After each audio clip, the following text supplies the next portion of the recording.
যে সর্বশেষ সংবাদ সম্মেলন করে আপনি বলেছেন 2018 সালে আওয়ামী লীগের সঙ্গে জোটবদ্ধ হয়ে নির্বাচন করা ভুল ছিল, আর 2024 সালে আওয়ামী লীগের সঙ্গে জোট না করে নির্বাচনে অংশ নেওয়া সঠিক সিদ্ধান্ত ছিল।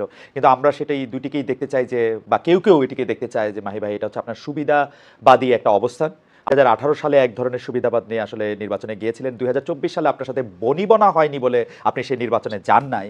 কিন্তু বাংলাদেশের রাজনীতিতে শেখ হাসিনা গত 15 বছর যে দুঃশাসন, যে অপকর্ম চালিয়েছেন, তাকে শক্তিশালী করতে তার পাশে থাকতে আপনার একটা সক্রিয় অবস্থান ছিল। কেউ কেউ বলে থাকেন মাহি ভাই ডোন্ট কিল মি, এটা আমার প্রশ্ন না, এই প্রশ্ন করে থাকেন মাহি ভাই, আপনার কাছ থেকে একটু আমরা এটা শুনতে চাই। যা আসলে আমার একই উপলব্ধি যে আমি মনে করি যে মানুষ এটা 18 নির্বাচনে মনে করে এবং 24 নির্বাচনে মনে করার যথেষ্ট কারণ সাধারণ মানুষের মধ্যে আছে, এটা আমি জানি। মানে এই সরকারকে সক্রিয়ভাবে সমর্থন করার মতো কোনো উদ্যোগ আসলে আমাকে তো কেউ দেখে নাই। দেখলে বললে অনেক কিছু আমি শুনি, বলে যে এমনও আমার কাছে উঠতেছে আপনি গত 16 বছর ধরে 17 বছর ধরে সরকারকে সহযোগিতা করে গিয়েছেন, এগুলো এখন অনেকে বলে। যেই ঘটনাটা ঘটে শেষে যেই মানুষ যে সিদ্ধান্তগুলি নেয় সেগুলিকে আসলে মানুষ মনে রাখে। ধরো নির্বাচনে যাওয়ার ব্যাপারে আমি বলিনি, তবে আওয়ামী লীগের সাথে জোটবদ্ধ নির্বাচনে যাওয়াটা আমার নিজের দলের আদর্শের সাথে এক ধরনের সমঝোতা করে আমি নির্বাচন গিয়েছি। সেটা একটা স্বার্থপরের মতো কাজ আমাদের ছিল, সেটাকে আমরা স্বীকার করেছি। এবং স্বার্থটা ছিল যে আমাদের নিজের অস্তিত্ব রক্ষার প্রশ্ন ছিল, বিষয় ছিল। কিন্তু এগুলো আমরা রাজনীতিতে আসলে অস্তিত্বের ভয় পেয়ে রাজনীতির নেতৃত্ব দেওয়া উচিত না, সেখানে আমাদের অবশ্যই একটা গ্রস মিস্টেক হয়েছে, স্বীকার করেছি। আর 24 নির্বাচনটা একটু ব্যতিক্রমধর্মী ছিল। 24 নির্বাচনে আওয়ামী লীগের সাথে আমার কোনো ধরনের বোঝাপড়া হয়নি, এটা মনে করার কি কারণ আছে আমি আসলে বলতে পারবো না। নির্বাচনের 2-3-4 বছর আগে থেকে কিন্তু আওয়ামী লীগের সাথে আমাদের কোনো বোঝাপড়া ছিল না। 18 নির্বাচনের পর আমার কোনো অনানুষ্ঠানিক কোনো বৈঠক আওয়ামী লীগের সাথে সেভাবে আমাদের হয়নি।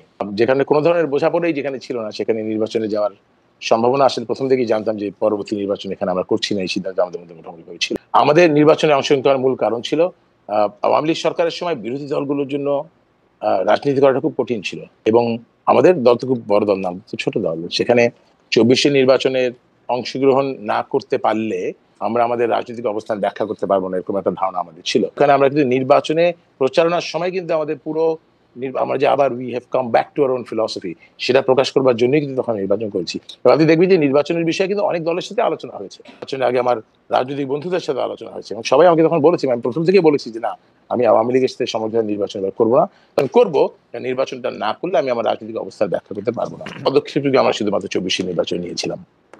মাইবে অনেকে এটা বলে থাকেন যে 2018 সালে আওয়ামী লীগের শাসনের বিরুদ্ধে ভোটে দাঁড়ানোর জন্য মরহুম রাষ্ট্রপতি বদরুদ্দোজা চৌধুরীর নেতৃত্বে, বদরুদ্দোজা চৌধুরী এবং ডক্টর কামাল হোসেনের নেতৃত্বে একটা প্ল্যাটফর্ম করা, সেই প্ল্যাটফর্মের মধ্যে বিএনপি সহ অন্যান্য বিরোধী দলগুলিকে আমন্ত্রণ জানানো, এবং সেটাকে সবগুলিকে একটা জায়গায় নিয়ে আসার ক্ষেত্রে একটা স্বপ্ন বা একটা বাস্তবতা তৈরি হয়েছিল। অনেকেই এটা বলে থাকেন যে আপনি একা সেই আন্দোলনটাকে ঠেকিয়ে দিয়েছেন, বদরুদ্দোজা চৌধুরীকে সেখানে যেতে দেননি, ডক্টর কামাল হোসেনকে আপনি সিঙ্গেল আউট করেছেন, যেটা আসলে ভবিষ্যতে বিএনপির জন্য অনেক ক্ষতিকর হয়েছে। এই ব্যাপারটা নিয়ে কি কোনো একটু কিছু বলবেন? এগুলো তো আসলে রাজনীতিতে এক এক ধরনের বিশ্লেষণ, এক এক ধরনের ব্যাখ্যা থাকবে, আমাকে ব্যাখ্যা দিতে হবে। এখানে আসলে ডক্টর কামাল হোসেনকে সিঙ্গেল আউট করা হয়নি, ডক্টর কামাল হোসেন মানে আমাদেরকে সিঙ্গেল আউট করেছে। শেষ দিনে যখন ঐক্যফ্রন্ট ঘোষণা হয়, সেই যে মিটিংটা দেওয়া হয়েছিল, সেই মিটিং এর সময় এবং স্থান আমাদেরকে আমন্ত্রণ জানানো হয়েছিল ডক্টর কামাল হোসেন সাহেব। আমরা কিন্তু সাবেক রাষ্ট্রপতি বিটুদি সাহেবকে সেখানে উপস্থিত হয়েছিলাম, কিন্তু সেখানে তিনি ওনার বাড়িতে ছিলেন না, বাড়ির দরজা বন্ধ ছিল। অনেকক্ষণ অপেক্ষা করে বাসায় ফিরে এসেছি, এবং সেদিনই বাসায় ফিরে আসতে আসতে আমরা শুনি যে ডক্টর কামাল হোসেনের অফিসে বসে তাদের চূড়ান্ত সিদ্ধান্ত হয়েছে এবং তারা ঐক্যফ্রন্টের ঘোষণা দিয়েছে। হোসেন সাহেবকে সিঙ্গেল আউট করার কোনো বিষয় ছিল না। আর দ্বিতীয় যদি বলেছেন যে আমি বাধা দিয়েছি বা আমি একক সিদ্ধান্ত নিয়েছি, এই বিষয়ে জনগণের এই ধরনের ধারণা থাকাটা খুব স্বাভাবিক। বিকল্পধারার মুখপাত্র, বিকল্পধারার যে কোনো সিদ্ধান্ত শেষ পর্যন্ত আমাকে মুখপাত্র হিসেবে কথাগুলো বলতে হয়েছে। এই দোষটা আমার উপরই পড়েছে, এবং আমি আমার প্রেস কনফারেন্সে কিন্তু অন্য কোনো দিকে দোষ না দিয়ে যে ভুলগুলো হয়েছে সব সফলতার ভার সবার, কিন্তু ব্যর্থতার দায়গুলো আমি একাই গ্রহণ করেছি। মুখপাত্র হিসেবে আমাকে সবসময় মিডিয়াকে ফেস করতে হচ্ছে, জনগণকে কথা বলতে হচ্ছে। Yes, I do agri. এই পর্যায়ে এটা আমার শেষ প্রশ্ন। আপনি বলেছেন যে আওয়ামী লীগ আমলে বিরোধী দলের রাজনীতি করা কঠিন ছিল।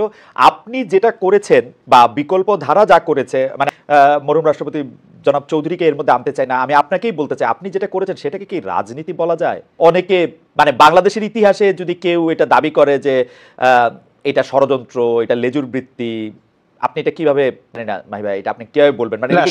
মানে যেটা আপনি করেছেন, আপনার দিয়ে আমাদের যে আশা সম্ভাবনা ছিল সেইটা কি, বা সম্ভাবনার আশার সম্ভাবনা যেভাবে বলি সেইটা আমি একটা কথা বলি, আমি আমার আপনার কাছে হয়তো আছে, বিচৌধুরী সাহেবের মৃত্যুর 3 সপ্তাহ আগে তিনি আমাদেরকে একটা 9 দফা নির্দেশনা দিয়েছেন। সেখানে আপনি দেখবেন যে 3 নম্বরের দর্শনের জায়গা উনি স্পষ্টভাবে বলেছেন যে স্রষ্টা এবং সৃষ্টির সাথে সংযোগ স্থাপন, নির্ভয় সত্যানুসন্ধান এবং অহংকার থেকে মুক্তি। উল্টোভাবে বলি, প্রথমে অহংকার থেকে মুক্তি। অতএব আমি কিন্তু সম্পূর্ণভাবে অহংকার থেকে মুক্তি অর্জনের চেষ্টা করেছি দেখেই আমি স্পষ্টভাবে আপনাকে বলতে চাই, আমি যে সিদ্ধান্ত গ্রহণ হয়েছে দলীয়ভাবে মুখপাত্র হিসেবে তার দায় দায়িত্ব আমি গ্রহণ করছি, এবং একইভাবে এটাও বলেছি যে এটাকে মানুষ আমাকে সুবিধাবাদী হিসেবে চিহ্নিত করেছে। বলেছি এই কারণে, এই সিদ্ধান্তের কারণে আমার নেতৃত্বের প্রতি আস্থা হ্রাস পেয়েছে, দলের জনপ্রিয়তা হ্রাস পেয়েছে। যে বেশি সত্য অনুসন্ধান করা হয়তো বা আরো যদি কিছু বাকি থাকে সেটা করতে আমার কোনো আপত্তি নাই, যাচ্ছে ডিফারেন্ট পয়েন্ট।